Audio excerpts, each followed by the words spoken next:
Good morning students. Today we start chapter 8, exercise 8.1. The question number first is find the ratio of the following. First 60 पैसे to rupees of 4.50. अब आपको इसको क्या करना है, ratio में फाइंड करना है। तो मैंने आपको पहले ही बताया था कि रेशो में क्या होता है कि आपको दोनों यूनिट सेम होनी चाहिए। अब देखो इधर तो यूनिट पैसा है, इधर रुपीज़ है, तो फिर हमें क्या करना पड़ेगा, दोनों को पैसे में कन्वर्ट करना होगा। तो हमें पता है 1 रुपीज़ इज इक्वल टू 100 पैसे। 1 रुपीज़ इज इक्वल टू 100 पैसे। तो हम कितना लिखेंगे, 4.50 रुपीज़ इज इक्वल टू कितना हो जाएगा, 4.50 इंटू 100 मल्टीप्लाई कर दीजिए 45000। अब देखो 2 डिजिट के आगे 0 है तो 1 2 डिजिट के आगे पॉइंट लग जाएगा। तो अपने पास कितना आ जाएगा, 450 पैसे। अब देखिए, अब हम क्या लिखेंगे वापस से 60 पैसे टू, अब देखो 4 रुपीज़ 50 पैसे थे ना, 4 रुपीज़ 50 पैसे, तो इसकी जगह हम क्या लिख सकते हैं, रुपीज़ की जगह 450 पैसे ऐसे लिख सकते हैं। अब इनका रेशो फाइंड करना है, तो हम क्या लिखेंगे, 60 रेशो 450। अब देखिए, अगर इसमें से कुछ अभी हमें इनका करना है, सिंपल फॉर्म में कन्वर्ट करना है। तो सिंपल फॉर्म में कन्वर्ट करने के लिए हम क्या करेंगे, इसमें ऐसी डिजिट का डिवीज़न देंगे जिससे फिर वो क्या आ जाए, अपने इक्वल आ जाए। तो इक्वल लाने के लिए हम क्या करेंगे, 10 से डिवीज़न देते हैं, 10 से कट करेंगे, 10 6 60 और ये कितना आ जाएगा, 10 4 40, 10 5 50 है ना, ये 0 कैंसिल हो जाएगा। ठीक है, कितना आ जाएगा 45। देन अगेन 3 से कटें, 3 2 6, 3 1 3, 3 5 50। अब नहीं कट रहा, ठीक है, सबसे लोवेस्ट टर्म आ गई अपनी। तो अब हम क्या लिखेंगे, इसका रेशो कितना आ जाएगा, 2:15। ये आंसर आ जाएगा आपके। तो इस तरीके से पैसे और रुपीज़ में आप रेशो फाइंड कर सकते हैं। बस आपको फर्स्ट ऑफ ऑल क्या करना है, आपको यूनिट इक्वल करनी है। जैसे बी है अपना 45 मिनट टू 1 आवर्स। अब आपको क्या करना है इसको, कि एक तरफ तो आपको मिनट दे रखें, एक तरफ आपको आवर्स दे रखें। तो सबसे पहले तो हमें इनकी यूनिट इक्वल करनी होंगी। तो हमें पता है, वी नो दैट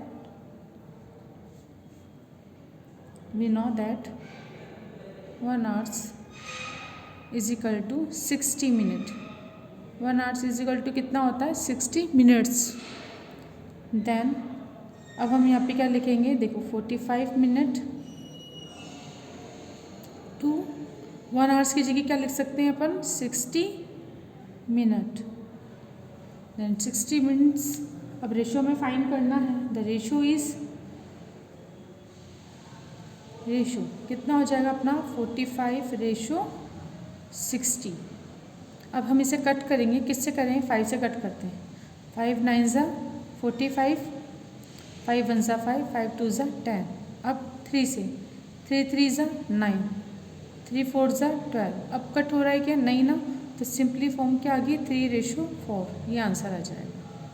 तो इस तरीके से आपको बाकी के पार्ट करने हैं। आपको बस करना है क्या है, आपको सिंपली इनको यूनिट को इक्वल करना है ना। मिनट है, आवर्स है, तो इनको इक्वल करना आपकी मर्जी। जैसे मैंने इसको आवर्स में मिनट में इंक्लूड किया है ना, इसको भी मिनट में चेंज कर दिया। आप चाहो तो इसको आवर्स में कन्वर्ट कर सकते हो, यह आपके ऊपर है ना। किसी भी, बस हमें यूनिट सेम करनी है, आप चाहे किसी को भी कर सकते हो। हम जैसे इसका एक और कर लेते हैं अपन, F 8 days to a week. अब डेज और वीक का करते हैं, तो हमें पता है, वी नो दैट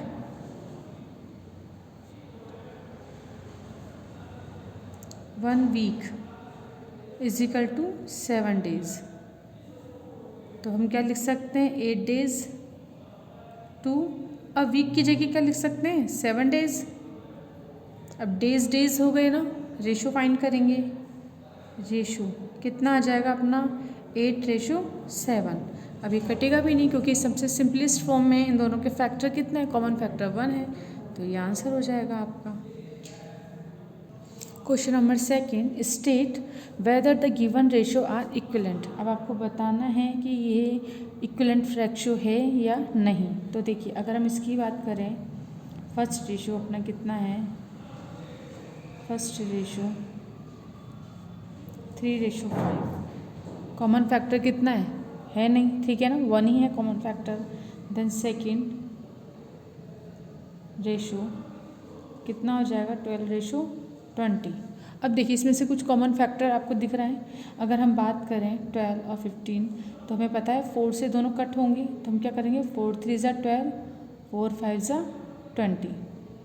तो इसको अगर हमने सिंपल फॉर्म में डिवाइड किया तो कितना आ जाएगा, ये हमारी सिंपल फॉर्म हो जाएगी 3:5। अब देखो दोनों रेशियो इक्वल है ना, तो हम क्या बोलेंगे, यस इट्स इक्वल रेशियो है, इक्विवेलेंट रेशियो।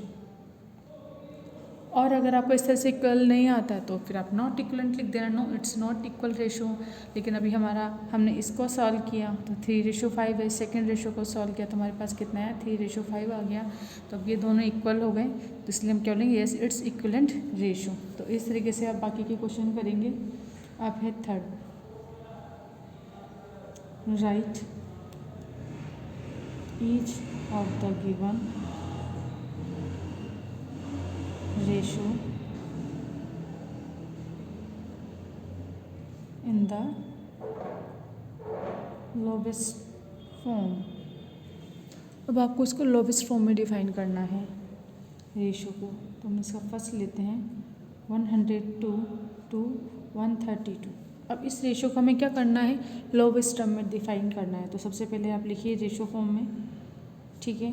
अब हमें इसे सिंपल फॉर्म में कन्वर्ट करना है, तो कट कीजिए, 2 5 = 10, 2 1 = 2, 2 6 = 12, 2 6 = 12।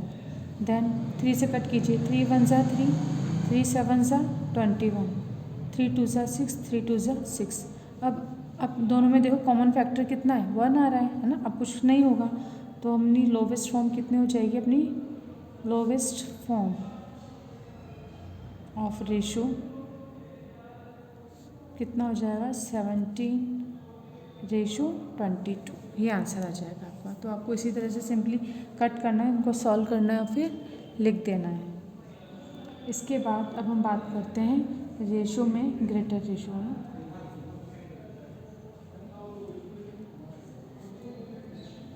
विच रेशियो इज़ ग्रेटर,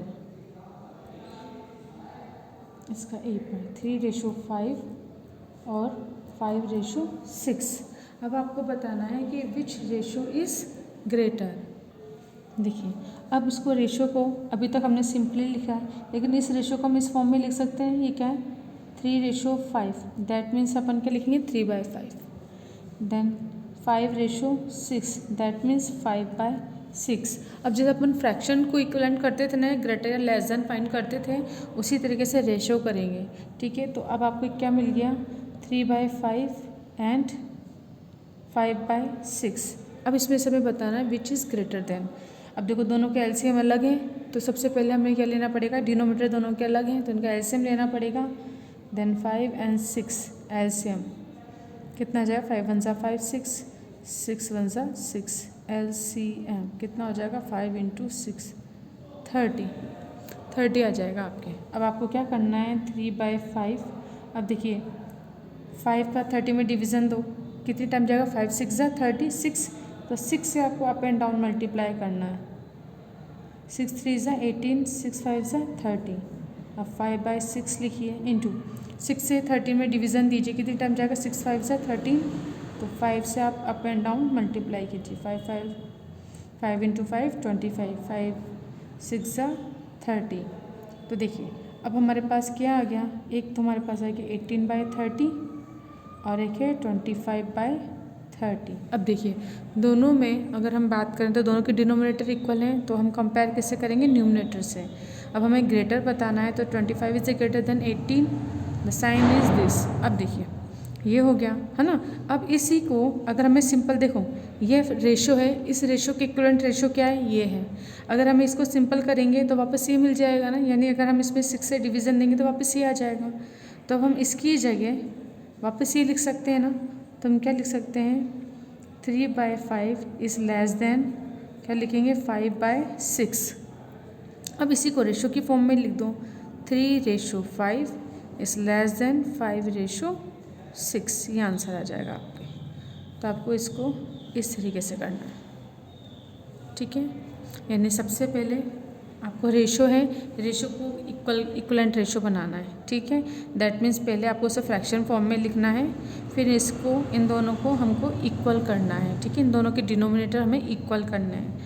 बस हमारा सबसे पहले यही है कि फ्रैक्शन में कन्वर्ट करो, एलसीएम लेके डिनोमिनेटर के, और हमारे इन दोनों के डिनोमिनेटर को इक्वल करना है। इक्वल करते ही अब हम क्या करेंगे, न्यूमिनेटर से कंपेयर कर देंगे। तो 25 इज ग्रेटर देन 18, 18/30 को हम क्या लिख सकते हैं, 3/5, 25/30 को क्या लिख सकते हैं, 5/6। अब 3/5 को हम रेशो की फॉर्म में ऐसे लिख सकते हैं, 3:5 इज़ लेस देन 5:6। तो क्वेश्चन नंबर अपना 4 का ए पार्ट कंप्लीट हो जाएगा। इसी तरीके से आपको बाकी के पार्ट करने हैं। देखिए क्वेश्चन नंबर 5 है, determine if the given number are in the proportion. अब आपको बताना है कि ये जो आपको 4 नंबर्स हैं ये प्रपोर्शन में है या हाँ नहीं। तो प्रपोर्शन के लिए हमें करना है, देखो सबसे पहले हम इसे सिंपली सॉल्व करेंगे। 4:10 लिखो, जिस तरह नंबरिंग है ना सेम उसी तरह से लिख दीजिए। देखो 4:10 प्रपोर्शन 6:15। सबसे पहले आप इसे इस तरीके से लिख लेंगे, 4:10 और फिर 6 प्रपोर्शन, इसको प्रपोर्शन का साइन बोलते हैं, ठीक है। 6:5 लिख देंगे।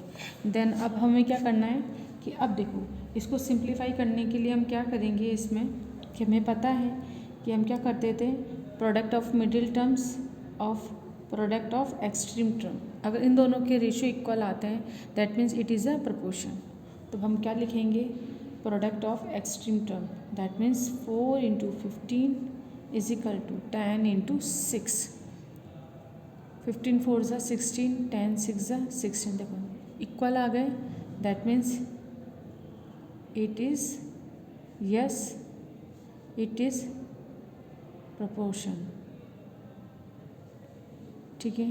If the number are in the proportion determine करना है, तो इस तरीके से आप कर लेंगे। बस आपको ये दोनों इक्वल आने चाहिए, ठीक है। और आप चाहो तो फिर आप यहाँ पे लिख भी सकते हो कि प्रोडक्ट ऑफ, जैसे ABC है ना, इनको ABCD, तो एक फार्मूला अपने पास क्या था कि देखो हम इन्हें क्या बोलते थे कि A:B C:D, ये फार्मूला है अपना।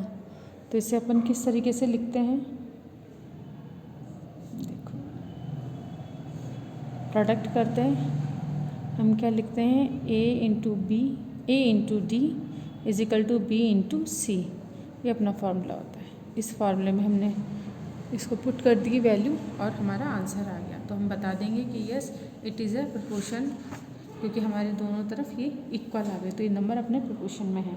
इसी तरह इसका B है, अगर मानो अगर आपके ऐसे नहीं आते हैं ना, LHS is equal to RHS नहीं होता आपके, तो फिर नो आ जाता आंसर, नो, ठीक है ना, क्योंकि हमें यही करना है कि determine if the given number are in a proportion. तो डिटरमाइन करना है तो हमने कर दिया यस, है ना। और अगर ये दोनों इक्वल नहीं आएंगे तो फिर अपन नो कर देंगे। तो इस तरीके से क्वेश्चन नंबर 5 तक अपना क्वेश्चन हमने कर लिए हैं। बाकी के क्वेश्चन अपन नेक्स्ट वीडियो में डिस्कस करेंगे। आपको 5 तक, है ना, क्वेश्चन करने, अगर फिर भी इसमें कोई आपको दिक्कत आती है तो फिर आप मुझसे डाउट क्लास में पूछ सकते हैं। तो आज का वीडियो अपन यहीं पे कंप्लीट करते हैं।